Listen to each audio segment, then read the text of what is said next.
Good morning students, welcome to Kalabaridi Academy. இது வரைக்கும் நம்ம என்ன பார்த்துருக்கோம்னு சொன்னால் லிவிங் ஆர்கானிசத்துக்கான கேரக்டர்ஸ்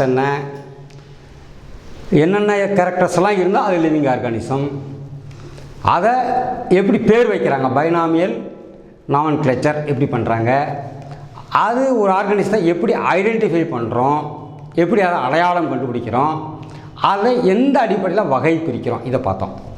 இந்த டிஸ்கஷனில் வகை பிரித்தது போக புதுசாக ஒன்று கண்டுபிடிச்சா அது எந்த வகையை சேர்ந்ததுன்னு எப்படி கண்டுபிடிக்கிறது அதையும் நம்ம ஏற்கனவே பார்த்துட்டோம். That is taxonomic rates. அதனால் இந்த டிஸ்கஷனில் என்ன கிளாசிஃபிகேஷன் நடக்குது பயாலஜியில் அதை நம்ம பார்க்க போகிறோம். Biological classification number 1 introduction session. சரியா? இந்த கிளாசிஃபிகேஷனுங்கிறது ரொம்ப ஆரம்ப காலத்தில் இருந்தே பண்ண ஆரம்பிச்சிட்டாங்க. ஆனால் மனித சமுதாயம் நாகரிகங்கிற காலகட்டத்துக்கு வர ஆரம்பிச்சோடனே அவங்களுக்கு தேவையான உணவு, இருப்பிடம், உடை, இது மாதிரி ஐட்டங்களை வைத்து எல்லா விஷயங்களையும் அவங்க பிரித்து பார்த்தாங்க. லிவிங் ஆர்கானிசம் அந்த அடிப்படையில் பிரித்து பார்த்தாங்க. இது நாகரிகம் தொடங்கிய ஆதி காலத்தில். அதுக்கப்புறம் அரிஸ்டாட்டில் கிளாஸிஃபை பண்ணார். கிங்டம் அனிமேலியா, கிங்டம் பிளான்ட்டே ரெண்டாக அவர் பிரித்தார். கிங்டம் பிளான்ட்டில் அவர் என்ன பண்ணார்னா சிம்பிள் மார்ஃபாலஜிக்கல் கேரக்டர்ஸ் அதை மட்டும் வச்சு கிளாஸிஃபை பண்ணார். அதாவது வெளி தோற்றம், ஸ்ட்ரக்சர், வெளி அமைப்பு எப்படி இருக்குது அதை வச்சு கிளாஸிஃபை பண்ணார். அதை வச்சு பிளான்ட்ஸ் என்ன பண்ணார்னா மரங்கள், சிறு செடிகள், ஹெர்ப்ஸ், ரொம்ப ரொம்ப குறுஞ்செடிகள், இன்னும் இந்த வகையில் அவர் பிரிச்சுக்கிட்டார். அதே மாதிரி அனிமல்ஸை பூரா என்ன பண்ணிட்டார்னா என்ன ரெட் பிளட் உள்ள அனிமல்ஸ், வார்ம் பிளட்டட் அனிமல்ஸ் அல்லது அது இல்லாத அனிமல்ஸ். எல்லா அனிமலுக்கும் பிளட்டு வந்து ரெட்டாக இருக்கிறது இல்லை. சின்ன சின்ன பூச்சி, கரப்பா பூச்சியெல்லாம் வெள்ளையாக இருக்கும். எடுத்து பார்த்தீங்கன்னா ரெட் பிளட் இருக்காது, ஒயிட்டாக இருக்கும். அது மாதிரி வச்சு ரெண்டாக பிரிச்சுக்கிட்டார். ஆனால் லின்னேயஸ் என்ன பண்ணார்னா பின்னாடி 2 கிங்டமாக அவர் பிரித்தார். ஒன்று பிளான்ட்டே, இன்னொன்று அனிமேலியா. தாவரங்கள் பூரா ஒரு கிங்டம், அனிமேலியா பூரா ஒரு கிங்டம். அப்படி வந்து லின்னேயஸ் பிரிச்சுக்கிட்டார். ஆனால் இந்த பிரிவினையில் என்ன பிரச்சனை வந்துச்சுன்னு சொன்னால் பிளான்ட்டேக்குள்ளேயும் அனிமேலியாவுக்கு உள்ளேயும் எல்லா குரூப்பையும் ஒன்று சேர்த்துட்டாங்க. ஏதோ ஒன்று சேர்த்துட்டாங்க, யூகேரியாட்ஸையும் புரோகேரியாட்ஸையும். யூகேரியாட் என்ன, செல்லுக்கு மத்தியில், செல்லுலர் ஸ்ட்ரக்சரில், செல் ஸ்ட்ரக்சரில் செல்லுக்கு மத்தியில் இருக்கக்கூடிய நியூக்ளியஸ் அது இருந்தால் யூகேரியாட்ஸ், இல்லைன்னா புரோகேரியாட்ஸ். புரோனா என்ன, முன்னால், அதுக்கு முன்னால், எதுக்கு முன்னால், கேரியோ சென்டர் நியூக்ளியஸ் வர்றதுக்கு முன்னாடி உள்ள ஆர்கானிசம். இந்த ரெண்டையும் அனிமலையும் பிளான்ட்டுக்குள்ளேயுமே மாற்றி மாற்றி வச்சுட்டாங்க. அது ஒரு குழப்பம். அடுத்து எல்லா உயிரினங்களும், ஒரு செல் உயிரினங்கள் இருக்குது, பல செல் உயிரினங்கள் இருக்குது, யூனிசெல்லுலர், மல்டி செல்லுலர். இந்த பிரிவினையும் இல்லாமல் எல்லாத்தையும் கொண்டு பிளான்ட்டேக்குள்ளே அனிமலியாக்குள்ளேயும் போட்டாங்க. அது ஒரு குழப்பம். அடுத்து இன்னொரு பிரச்சனை என்ன வந்துச்சுன்னு சொன்னால் பிளான்ட்லேயே ஃபோட்டோசிந்தசிஸ், ஒளிச்சேர்க்கை பண்ணக்கூடிய பிளான்ட்ஸ் இருக்குது. அதாவது சூரிய ஒளியை எடுத்து தனக்கு தேவையான உணவை அதே உற்பத்தி பண்ணக்கூடிய ஆட்டோட்ரோப்ஸ், ஒளிச்சேர்க்கை பண்ணக்கூடிய இதையும், ஒளிச்சேர்க்கை பண்ணாத நான் ஃபோட்டோசிந்தட்டிக் ஃபங்கஸ் மாதிரி ஆர்கானிசம் அதையும் சேர்த்து இந்த பிளான்ட்டை இதில் அனிமேலியாவில் கொண்டு சேர்த்துட்டாங்க. அப்போ இந்த குழப்பங்கள் வந்து தீர்க்கப்பட வேண்டும், அந்த ஒரு சூழ்நிலையுமே இருந்துச்சு. அப்போ அது மட்டும் இல்லாமல் இன்னும் சில ஆர்கானிசம்ஸ் இருக்குது, அது பிளான்ட்டாகவும் இல்லை, அனிமலாகவும் இல்லை. அதனால் large number of organisms did not fall into either category. பிளான்ட்டுக்குள்ளேயும் போட முடியல, அனிமலுக்குள்ளேயும் போட முடியல. என்ன, அதனால் there was a need to include அதனுடைய வெளிப்புற ஸ்ட்ரக்சர் மட்டும், மார்ஃபாலஜிக்கல் ஸ்ட்ரக்சர், வெளி அமைப்பை மட்டும் வச்சு பிரிவினை பண்ணாமல் அதற்கு பதிலாக அதனுடைய செல் ஸ்ட்ரக்சர், அது யூகேரியாட்டா புரோகேரியாட்டா, செல் வால் அதில் இருக்கா இல்லையா, மோட் ஆஃப் நியூட்ரிஷன், அது என்ன வகையில் உணவு எடுத்துக்கிறது, அதான் உணவு உற்பத்தி பண்ணுதா, வேறு உணவு எடுத்துக்கிறதா, அல்லது தாவரங்களை மட்டும் சாப்பிட்றதா, அதில் மாமிசம் சாப்பிடக்கூடிய உயிரினங்களா, இப்படியெல்லாம் இந்த அடிப்படை. ஹேபிடேட், அதனுடைய உறைவிடம் எது, எப்பவுமே தண்ணியில் இருக்குமா, எப்பவுமே நிலத்தில் இருக்குமா, தண்ணியிலையும் நிலத்துலையும் இருக்குமா, என்ன இது வச்சு வேறு. இது மாதிரி மெத்தட்ஸ் ஆஃப் ரீப்ரொடக்ஷன், அதனுடைய இனப்பெருக்க முறை எப்படி இருக்கும், அது போக அதனுடைய எவல்யூஷனரி ரிலேஷன்ஷிப், ஒவ்வொரு ஆர்கானிசத்துக்கும் மூதாதையர் என்ன, இந்த ரெண்டுக்கும் மூதாதையர் என்ன, அந்த ரெண்டுக்கும் மூதாதையர் என்ன, இந்த எல்லாத்தையும் கணக்கில் எடுத்துகிட்டு என்ன இந்த பிரிவினைகள் கொண்டு வரப்பட வேண்டும் அப்படின்னு முடித்தாங்க. அதனால் என்ன பண்ணாங்கன்னா ஆர்ஹெச் விட்டாகர் 1969 மிக சமீபத்தில் தான் 5 கிங்டம் கிளாசிஃபிகேஷனை ப்ரொப்போஸ் பண்ணார் சயின்டிஸ்ட் விட்டாகர். அவர் சொன்ன 5 கிங்டம்ஸ் என்னென்ன, மொனிரா எல்லா single cell organism, Protista fungi, plant, அப்புறம் அனிமல்யா. பிளான்ட்டுக்கும் அனிமலுக்கும் உள்ள என்ன இந்த மொனிரா புரோட்டிஸ்டா ஃபங்கையில் உள்ளது இந்த ரெண்டுக்குள்ளே வராது, அது மாதிரி பிரிச்சுட்டாங்க. இதில் இதுக்கு முன்னாடி இது இல்லாததுனால, இந்த மாதிரி 5 கிங்டம் இல்லாததுனால சில குழப்பங்கள் இருந்துச்சு. என்ன குழப்பங்கள், உதாரணமாக பாக்டீரியா அது single cell, blue green algae, fungi இதுக்கும் உணவு உற்பத்தி முறையே வேறு, என்ன மோசஸ் பாசி மாதிரி பண்ணுறது பார்த்தீங்களா அது, என்ன ஃபேன்ஸ் பரண்ட செடிகள், ஜிம்னோஸ்பாம்ஸ் அண்ட் ஆஞ்சியோஸ்பாம்ஸ், இது எல்லாமே இது மாதிரி எல்லா இதையும் பிளான்ட்டுக்குள்ள மொத்தமாக வச்சுட்டாங்க. அப்போ இதில் அந்த கிளாசிஃபிகேஷனில் குழப்பத்தை ஏற்படுத்தியது முன்னாடி. அதே மாதிரி this whole kingdom was that all the organism had a cell wall. என்ன காரணம் சொன்னாங்க, எல்லாத்துக்கும் செல்வால் இருக்குது, அதனால் அதை பூரா ஒன்றா வச்சுட்டோம்னு சொல்லிட்டாங்க. ஆனால் செல்வால்ங்கிறது ஒரு கேரக்டர் தான், அதனுடைய ரீப்ரொடக்ஷனுங்கிறது வேறு, உணவு உற்பத்திங்கிறது வேறு, அது வாழும் இடம் வேறு. அப்போ அதெல்லாம் கணக்கில் எடுக்காமல் வச்சதுனால இது சில குழப்பங்களை உருவாக்கிச்சு புரிந்து கொள்வதில். So this place groups together prokaryote bacteria, sell nucleus இல்லாத பாக்டீரியாவையும் என்ன ப்ளூ கிரீன் ஆல்கேயும் ஒன்றா சேர்த்து கொண்டு வச்சிருச்சு. இது மாதிரி குழப்பங்களை எல்லாம் தடுக்கிறதுக்காக வேண்டி இந்த 5 கிங்டம் பிரிவினை கொண்டு வந்தாங்க ஆர்ஹெச் விட்டாகர் 1969. சரியா? அந்த பழைய குழப்பம் என்னென்னு பார்த்தீங்கன்னா, ஒரு செல் உயிரினம், பல செல் உயிரினங்கள், இந்த ரெண்டையும் ஒரே குரூப்பில் கொண்டு போயிடுச்சு, அதுவும் தப்பு. அதே மாதிரி பழைய பிரிவினையில் என்ன கிளாமிடோமனாஸையும் ஸ்பைரோகைராவையும் என்ன ஆல்கே கீழே கொண்டு போய் வச்சுட்டாங்க. இந்த ரெண்டுக்கும் வித்தியாசம் இருக்குது. உதாரணமாக இந்த ரெண்டுக்குள்ள வித்தியாசம் என்னென்னா, ஹெட்ரோட்ரோஃபிக் குரூப் தனி, ஃபங்கஸ் பூரா ஹெட்ரோட்ரோஃபிக் குரூப்பு, அதையும் இதையும் சேர்த்து வைக்கிறது தவறான ஒரு கிளாசிஃபிகேஷன். அது மட்டும் இல்லாமல் autotrophic green plants, blue green ஆல்கேங்கிறதும் இதெல்லாம் சில பிளான்ட்ஸு பச்சை கலரில் இருக்கும், ஒளிச்சேர்க்கை பண்ணும், அதான் உணவு உற்பத்தி பண்ண, அதையும் இதோடு சேர்த்து வச்சுட்டாங்க. ஆனால் ஃபங்கஸ்க்கு கைட்டின்கிற செல்வால் இருந்துச்சு, அதுவும் மற்ற செல்வாலுக்கு வித்தியாசம் இருக்குது. எதுக்கு, கிரீன் பிளான்ட்ஸ் கிடையாது, செல்லுலோசிக் செல்வால்.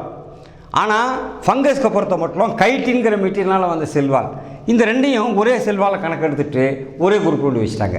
ஸோ இந்த மாதிரி குழப்பங்கள் எல்லாத்தையும் பிரிக்கிறதுக்காக வேண்டி தனியாக ஒரு குரூப், என்ன இந்த கேரக்டர்ஸ் பூரா கணக்கில் எடுத்துக்கிட்டு தனியாக ஃபங்கை அப்படின்னு ஒரு கிங்டம் உருவாக்கிட்டாங்க. இட்ஸ் எ செப்பரேட் கிங்டமாக மாறிடுச்சு. கிங்டம் ஃபங்கை தனியாக வந்துருச்சு. அதே மாதிரி யூனிசெல்லுலர் ஒரு செல் ஆர்கானிசம், என்ன யூகேரியாட்ஸ் நியூக்ளியஸ் இருந்தால் அதை பூராத்தையும் புரோட்டிஸ்டாங்கிற குரூப் கொண்டு வச்சுட்டாங்க. இது ஒரு புது கிங்டம், புரோட்டிஸ்டால் கொண்டு வச்சுட்டாங்க. என்ன அதே மாதிரி கிங்டம் புரோட்டிஸ்டாவில் பிராட் டுகெதர் கிளாமிடோமனாஸையும் குளோரல்லாவையும் ஒன்றா கொண்டு வந்துருச்சு. ஏலியர் இந்த ரெண்டுமே ஆல்கே கூட இருந்துச்சு, பிளான்ட் கிங்டத்துக்கு கீழே கொண்டு வச்சுருந்தாங்க. ஆனால் ரெண்டுக்கும் செல்வால் இருக்குது, அந்த காரணத்தாக வச்சுருந்தாங்க. ஆனால் இப்போ புதுசாக பிரிவினை என்ன செஞ்சுன்னா, பாரமீசியம், அமீபா, குளோரல்லா, கிளாமிடோமனாஸ் எல்லாத்தையும் ஒரே குரூப்புக்குள்ளே புதுசாக மாற்றி கொண்டு போயிட்டாங்க. காரணம் என்ன, பழசில் பாரமீசியத்தையும் அமீபாத்தையும் அனிமேலியாவில் கொண்டு வச்சுருந்தாங்க. இது அனிமலும் சொல்ல முடியாது, ஏன்னா அவங்க வச்சதுக்கு ஒரே ஒரு காரணம், அதுக்கு செல்வால் இல்லை. விச் லேக் செல்வால் எதில், அமீபாக்கும் பாரமீசியத்துக்கும் அமீபாவுக்கும் செல்வால் இல்லாததுனால அதை உடனே ஒரே காரணத்துக்காக அனிமல் கிங்டத்தில் கொண்டு வச்சுட்டாங்க. அப்படி வைக்க முடியாது. செல்வால் இல்லைங்கிறதுக்காக வேண்டி உடனே அது பிளான்ட், அது அனிமல், அப்படி செல்வால் இருக்குது அது பிளான்ட்டு, செல்வால் இல்லை அனிமல், அப்படி பிரிக்க முடியாது. இந்த குழப்பங்களை எல்லாம் தீர்த்து இந்த இப்போ இருக்கிற 5 கிங்டம் சிஸ்டம் கொண்டு வந்துட்டாங்க. 5 கிங்டம் சிஸ்டத்தில் எப்படி பிரிச்சிருக்காங்கன்னு பார்த்துருவோம். 5 கிங்டம்ஸ் என்னென்ன கிங்டம்ஸ் இருக்குது? ஒன்று முனிரா, சிங்கிள் செல்லுலர் ஆர்கானிசம், அடுத்து புரோட்டிஸ்டா, என்ன நியூக்ளியஸ் உள்ளவை, ஃபங்கை, பிளான்ட்டே, அனிமாலியா. 5 கிங்டமாக பிரிச்சுட்டாங்க. என்ன கேரக்டர்ஸ் வச்சு இதை பிரித்தாங்க, பிட்டாகர் பிரித்தாருன்னு சொன்னால், செல் டைப். முனிராவில் எல்லாமே புரோகேரியாட்னா நியூக்ளியஸ் இல்லாத செல் ஸ்ட்ரக்சர் கொண்டதாக இருக்கும். நியூக்ளியஸ் உள்ள ஸ்ட்ரக்சராக இருந்தால் புரோட்டிஸ்டா கீழே கொண்டு போயிட்டாங்க. என்ன, இட் இஸ் கால்டு யூகேரியாட்டிக். அதுக்கு அடுத்து உள்ள பூராமே யூகேரியாட்டிக் தான். அப்போ புரோகேரியாட் தனியாக பிரித்தாச்சு, யூகேரியாட்ஸ் பூரா தனியாக பிரித்தாச்சு. செல் ஸ்ட்ரக்சர், செல் டைப்பில் பொறுத்த மட்டும். அடுத்து செல் வால் கணக்கு எடுத்துக்கிட்டாங்கன்னா, முனிராவுடைய செல் வாலில் செல்லுலோஸ் இருக்காது, நான் செல்லுலோசிக் செல் வால். என்ன அர்த்தம்? பிளான்ட்டில் செல்லுலோஸ் உள்ள செல் வால் இருக்கும் பெரும்பாலும். அது பிரிக்கிறதுக்காக வேண்டி பிரிச்சுட்டாங்க. இதனுடைய செல்வால் எப்படி ஆக்கியிருக்கு? பாலிசாக்கரைட், அதாவது கார்போஹைட்ரேட் ப்ளஸ் அமினோ ஆசிட், கார்போஹைட்ரேட்டும் புரோட்டீனால் ஆக்கப்பட்டிருக்கு. இது புரோட்டிஸ்டால் சிலதுக்கு செல்வால் இருக்கும், மற்றதுக்கு செல்வால் இருக்காது. எல்லாத்துக்கும் இருக்கணுங்கிற அவசியம் இல்லை. ஆனால் ஃபங்கஸில் பொறுத்த மட்டும் செல்வால் ப்ரெசன்ட், ஆனால் எல்லாமே செல்லுலோஸ் செல்வால், செல்லுலோஸ்னால் ஆக்கப்பட்ட செல்வால். பிளான்ட் கிங்டத்துலேயும் செல்வால் இருக்குது, செல்லுலோஸ்னால் ஆக்கப்பட்டிருக்கு. ஆனால் அனிமல் கிங்டத்தில் எங்கேயுமே செல்வால் இருக்காது, ஆப்சண்ட். அடுத்த கேரக்டர் நியூக்ளியர் மெம்பரேன். அதாவது நியூக்ளியஸை சுற்றி ஒரு நியூக்ளியர் மெம்பரேன் இருக்கணும். அந்த மெம்பரேன் முனிரால் கிடையாது. ஏன்னா நியூக்ளியஸ் இதில் இருக்கு சொல்ல முடியாது, நியூக்ளியாய்டு மட்டும்தான் இருக்கும். ஸோ இது ஆப்சண்ட். அடுத்து மீதி எல்லாத்துலேயும் பார்த்தீங்கன்னா ப்ரெசன்ட். அதாவது யூகரியாட் பூராத்துலேயும் நியூக்ளியர் மெம்பரேன் இருக்கும். அந்த கணக்கு அது கொண்டு போயிடுச்சு. அடுத்த குணாம்சம் பார்த்தீங்கன்னா பாடி ஆர்கனைசேஷன். அது எப்படி இருக்கும்? அடுத்த கேள்வி. செல்லுலர் சிங்கிள் செல்ஸ், இதுவும் செல்லுலர், இதுவும் சிங்கிள் செல் ஆர்கானிசம் தான். இது ஃபங்கை மற்றும் மல்டி செல்லுலர், ஏராளமான செல்களால் ஆக்கப்பட்டிருக்கும். ஆனால் அந்த செல்ஸ் லூஸ் டிஷ்யூ, ரொம்ப டைட்டாக ஒன்றோட ஒன்று பைண்ட் பண்ணப்படவில்லை, லூஸ் டிஷ்யூ. அடுத்து பிளான்ட்டுக்கு போனீங்கன்னா it is got tissue plus organ. Tissue போகாது, ஆர்கன்ஸும் இருக்குது. ஃப்ளவர் ஒரு ஆர்கன், ஃப்ரூட் ஒரு ஆர்கன், ரூட் ஒரு ஆர்கன், ஸ்டெம் ஒரு ஆர்கன், பிரான்ச் ஒரு ஆர்கன். இது மாதிரி ஆர்கன்ஸ் உருவாயிருக்கும் பிளான்ட்டில். இதில் எங்கேயுமே ஆர்கன்ஸ் இல்லை, it is tissue, this is cells, அவ்வளோதான். ஆனால் அது அனிமல் கிங்டத்துக்கு போகும்போது செல் மட்டுமல்ல, டிஷ்யூ, ஆர்கன் ப்ளஸ் ஆர்கன் சிஸ்டமும் இருக்கணும் அனிமல்ஸில். ஆர்கன் சிஸ்டம்னு என்ன? சுவாச மண்டலம், இரத்த ஓட்ட மண்டலம், நரம்பு மண்டலம், இது மாதிரி ஆர்கன் சிஸ்டம் இருக்கணும். ஆர்கன் மட்டும் இருந்தால் என்ன? Goes to plant. Organ system இருந்தால் அது அனிமலியா கிங்டம். அடுத்து பார்த்தீங்கன்னா மோட் ஆஃப் நியூட்ரிஷன், உணவு எடுக்கும் முறை. ஆட்டோட்ரோஃபிக், அதான் உணவு உற்பத்தி பண்ணலாம். எது? முனிரா. ஹீமோசிந்தட்டிக், அது என்ன ஹீமோசிந்தட்டிக்? முனிரா ஆர்கானிசம்ஸ் பார்த்தீங்கன்னா அது மோஸ்ட் எக்ஸ்ட்ரீம் கண்டிஷன்ஸில் உயிர் வாழும். கடலுக்கு அடியிலையும் வாழும், நிலத்துக்கு அடியிலையும் வாழும். என்ன?